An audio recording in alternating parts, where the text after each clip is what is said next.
My online film student kept filming the same dead oak tree.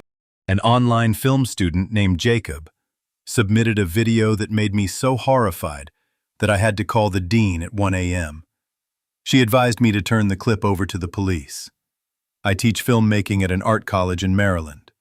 During the lockdown in late 2020, my filmmaking course was online. My usual first assignment has the students film a setting.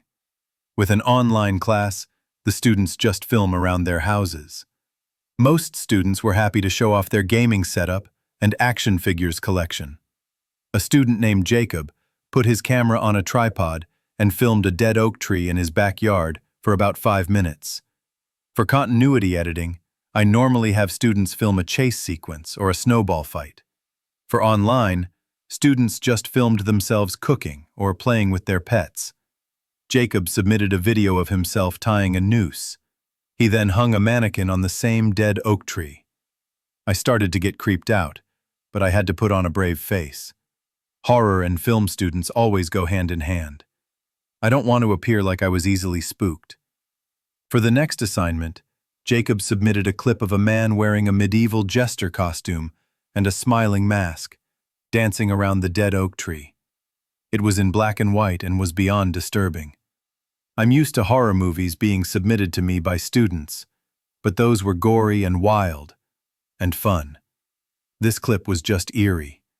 After class, Jacob messaged me privately and asked if I was sick of seeing the same tree over and over. Against my preference, I said no. If he found a muse which inspired him, then he should stick with it as long as he can. It felt like the right thing to say at the time. I found out from other professors that Jacob began incorporating the dead oak tree into all that he did.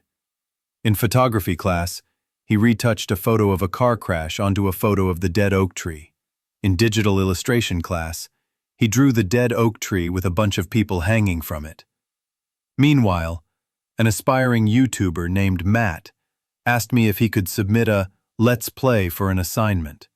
I normally would say no, but because everybody was in home isolation at the time, I thought, why not? Just add a lot of narration. Matt then invited me to watch him play PUBG live on Twitch. When I did, I was amused to see that Jacob was one of his team members. I asked Matt after the stream how he knew Jacob. Matt said that Jacob was his neighbor, only a few houses down the road from him. Matt told me what happened to Jacob back when they were in middle school. Jacob was home alone and a man knocked on the door, telling Jacob that he used to live in that house. The man asked his father to build him a tree house, and just when the father was about to finish it, he fell from the tree and broke his neck. It's been over 2 decades since he moved away, and the man told Jacob he just wanted to see the oak tree again. Jacob didn't let him inside, but said that he can go around and look at it in the backyard. Jacob played video games until his parents came home, where they found the man hanging from the tree. The semester after, in early 2021, Jacob wasn't taking any of my classes, but a cinematography professor video called me about one of Jacob's videos. The assignment was to light up a night scene, and Jacob just filmed the handheld POV shot of him circling around a tree with a flashlight. She told me she yelled at Jacob for submitting something like that instead of something more professional. Jacob logged off, and she wondered if she had made a mistake. Other students noticed Jacob's obsession with the dead oak tree as well, and started talking to me about it. They told me that Jacob also dropped from all classes. A few days later, at about 11 p.m., Matt was live streaming, and I was watching him on Twitch. I was shocked to see Jacob burst through Matt's bedroom door. He was covered in cuts and bruises. Shards of glass were all over his body, and his shirt was soaked in blood. Fresh blood was still dripping down from his forehead. Matt fell out of his chair screaming at the top of his lungs, rightfully freaking out.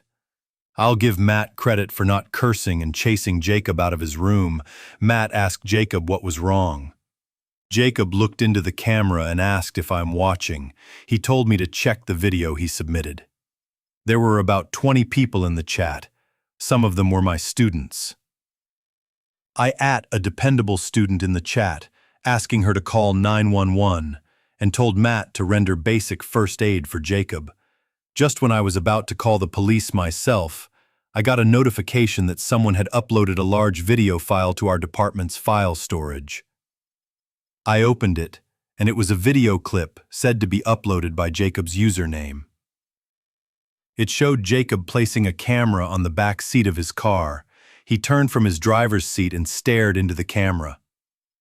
My mouth was wide open when I saw Jacob, without turning back around to face forward, just stepped on the gas and crashed into the dead oak tree.